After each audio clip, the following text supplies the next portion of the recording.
I'm ready. What up? Let's get to it.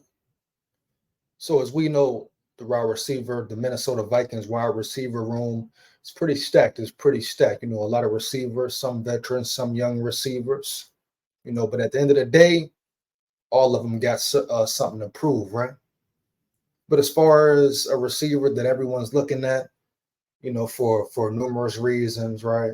But especially Kevin O'Connell, you know, a spot that's gonna be definitely a battle between two players, right? Brandon Powell, Jalen Nailor. But Jalen Nailor, everybody's sitting back, waiting, trying to see what he can really do. You hear me? What he can really do, dog. Oh yeah, no cap. Oh yeah, yeah. KOC even challenged him to a certain extent. But like I said, that wide receiver three position is wide open. Is wide open. I don't care what nobody talking about.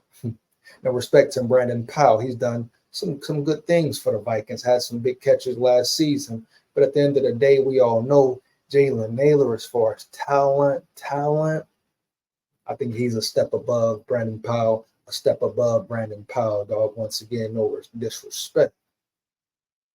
Love Brandon Powell's heart, determination, work ethic, etc.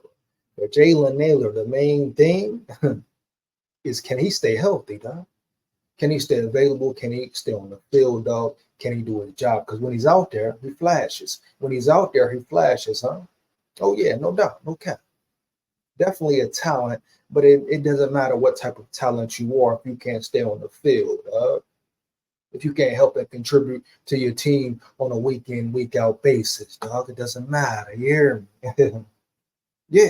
So Jalen Nailor, dog, it's a reason McCardell loved him. Slammed down on a table for him, huh? Demanded the Vikings draft him. What's the reason, dog? But Jalen Nailor has a lot to prove. Dog. All eyes on him, you hear me? Yeah. Yeah, we know what's up, man. We definitely know what's up. Can he finally get over that hamstring injury? He flashed here, flashed there. That's all good. But now, does he have consistency? Can he be consistent with it, dog? That's the main thing. Some young receivers who could potentially step up. You got Malik Knowles, some UDFAs. It's all fine and dandy. But Jalen Nailor was supposed to be that true three, maybe even two, dog. Like I say, if he can stay healthy, I think he could be a true two, homie. Let me know how you feel about it. Fire them comments up, huh? But yeah, he was drafted, expected with high expectations that he would come in and compete, for that two spot. Definitely solidify himself as a good, solid three receiver. But that hasn't happened. Now, is that because of lack of talent? No. Like I said, he's been injured, huh? But the fact KOC believes in him, still continues to believe in him, even went to the point to address him individually, personally, call him out, challenge him, which head coaches should do, and I'm about to get into it. But yeah, that tells you everything you need to know about Jalen Nailor. The Vikings trust and believe in him, right? Yeah. Vikings believe in the guy. The belief is high. And that was on Nailor, dog. Period. Bottom line. Definitely. Let's just see what Kevin O'Connell had to say, man. Give me a moment. We're going to see what KOC had to say about the receiver. Let's get it here. Yeah, man. Jalen Nailor, step up, huh? Speedy Vikings receiver challenged by Kevin O'Connell. Let's see what's up, man.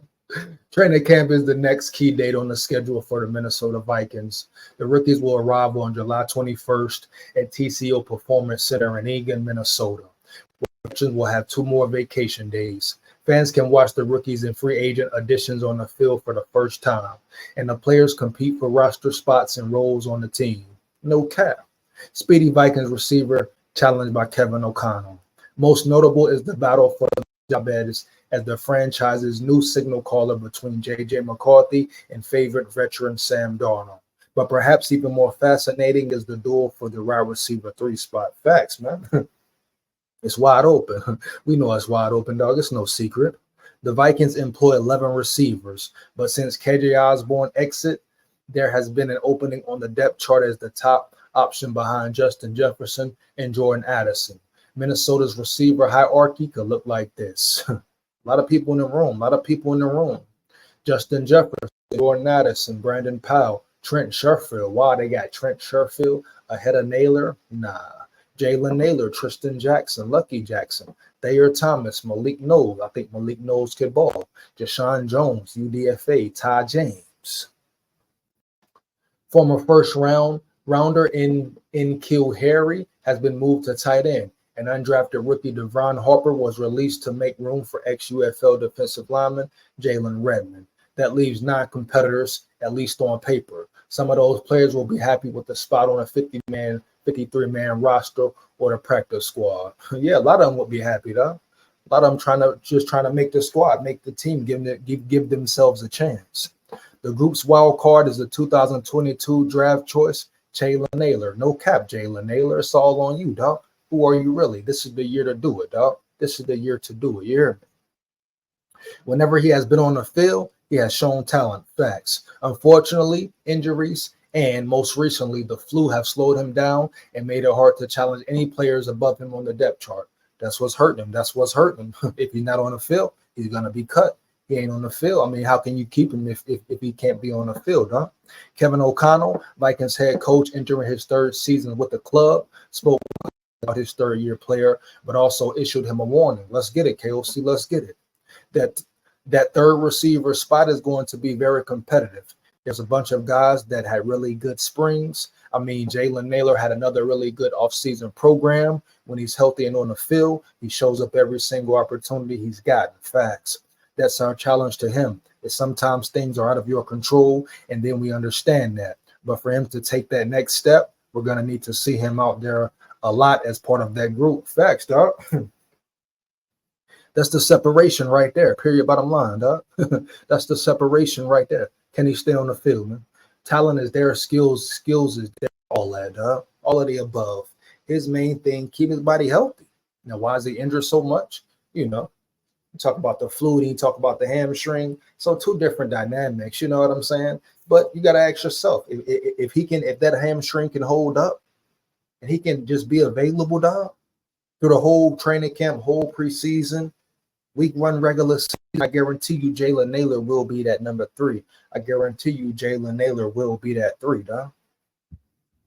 Through 2 seasons, Nailor appeared in only 21 games, 1 start. Most of those, 15, came in his debut season, in which he registered 9 catches, 179 yards, and 1 touchdown. Not bad. In the Week 17 blowout loss to the Green Bay Packers, Nailor was the one bright spot with 3 catches for 89 yards and a score. Facts, dog.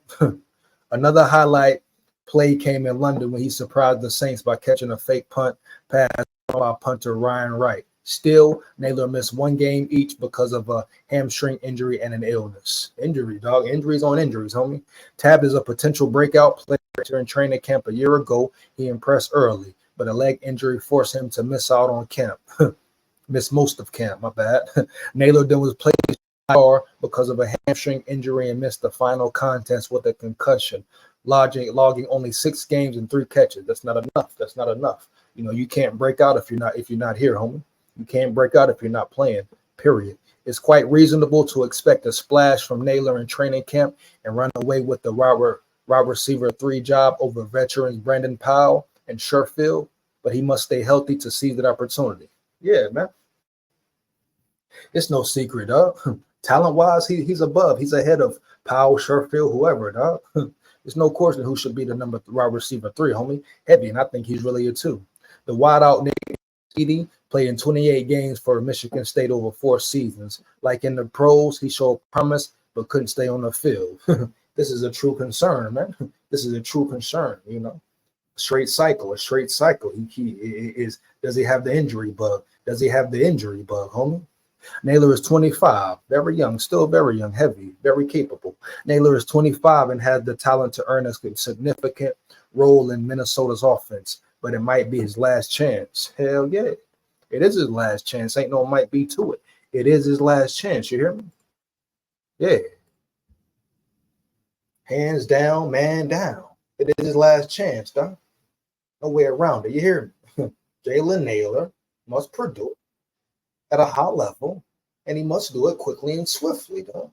You hear me? It's no more beating around the bush about it. Everything's on the line. If you want to separate himself, even make the squad. Now, one thing you would hate to see as a Vikings fan is the Vikings cut and release him, and he goes to a team and balls out, shows the talent because we know he has talent, especially if he goes to a in-division team like the Bears, the Packers, Swiss cheese, Raggedy Lions, or I forgot the scandalous Bears, you hear me? But yeah, that would suck, definitely. So you want them to get everything they can out of Jalen Nailor, homie. But at the end of the day, man, is it just the injury bug? Is he just that injury prone where you can no longer keep him on the team? Huh? Period. You hear me? Cool talent. Having talent is great. But if you can't utilize that talent, if you can't be on the field, if you can't produce, you can't finish one full season strong, you hear me? It doesn't matter. Huh? It doesn't matter at all. Because guess what? Your talents are sidelined, baby. Then next man up. And that's where you see players like Brandon Powell, Trent Sherfield get the opportunity. You hear me? Not because they're better, not because they're more talented. Nah, man. They're on the field. They're there. They're there, homie. You hear me? Let me know how you feel about it. You agree or disagree. But I got to shout out Kevin O'Connell for challenging the player, challenging the guy. Showing belief in the guy, not breaking his confidence down, but saying, hey, man, yeah, I believe in you. I'm confident in your abilities. But at the end of the day, dog, you got to show up. You got to show up. I can only give you leeway for so long, dog. 2-3 seasons in a row. This is a true conundrum now, dog. Heavy. So shout out KOC for basically saying, I want him to be my receiver 3. I would like him to step up and be that guy. I know he can. Hate to let him go. Hate to let you go, Nailor. Hate to let you go, buddy. But KOC being real. It's time to prove it on the field, huh? Period, man. And make sure you fire them comments up. Like, comment, and subscribe. Hit that bell, man. Hit that bell. You hear me? It takes less than 1 second. Support the grind. Support the channel. Big SKOL here. SKOL Vikes forever. Win, lose, or draw. Heavy, man. Yeah.